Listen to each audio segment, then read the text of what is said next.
आप सभी को प्यार भरी राधा स्वामी जी।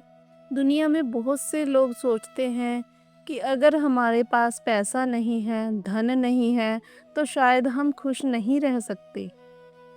लेकिन संतों की शिक्षा कुछ और ही कहती है। संत कहते हैं कि अगर हमारे पास गुरु पर विश्वास और भजन सिमरन है, तो सबसे बड़ी दौलत हमारे पास पहले से ही है। आज मैं आपको एक गरीब सत्संगी की कहानी सुनाने जा रही हूँ, जो हमें गुरु की कृपा और सच्चे विश्वास की ताकत समझाती है। एक छोटे से गांव में एक बहुत ही गरीब आदमी रहता था। उसके पास पैसा ज़्यादा नहीं था। वह मेहनत मजदूरी करके अपने परिवार का गुजारा करता था। लेकिन उसकी एक खास बात थी, वह बहुत बड़ा सत्संगी था। गांव के लोग उससे कहते कि तू इतना गरीब है, फिर भी रोज भजन सिमरन करता रहता है, इससे तुझे क्या मिलेगा। लेकिन वह हमेशा मुस्कुराकर कहता, मुझे जो शांति भजन सिमरन से मिलती है, वह दुनिया की किसी दौलत से नहीं मिलती। बाबा जी कहा करते हैं कि सच्ची संपत्ति नाम और भक्ति है। एक दिन उस गरीब आदमी का काम भी छूट गया। अब उसके पास कमाई का कोई साधन नहीं रहा। घर में राशन भी खत्म होने लगा, पर फिर भी उसने भजन सिमरन नहीं छोड़ा।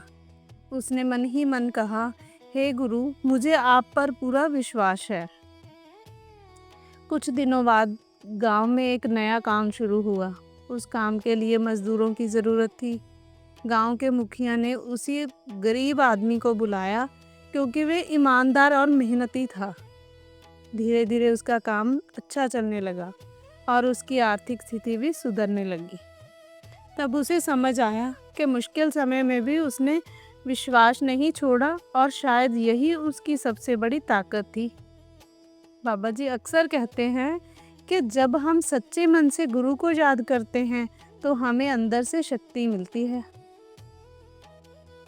इस कहानी से हमें 3 बातें सीखने को मिलती हैं। सच्ची दौलत भक्ति और नाम है। मुश्किल समय में भी विश्वास नहीं छोड़ना चाहिए।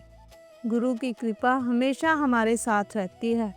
अगर कभी जीवन में कठिन समय आए तो निराश मत होइए, बस गुरु को याद कीजिए और भजन सिमरन करते रहिए, क्योंकि जब विश्वास सच्चा होता है तो गुरु ज़रूर हमारा साथ देते हैं। अगर आपको ये कहानी अच्छी लगी तो वीडियो को लाइक और शेयर ज़रूर करें। राधा स्वामी जी।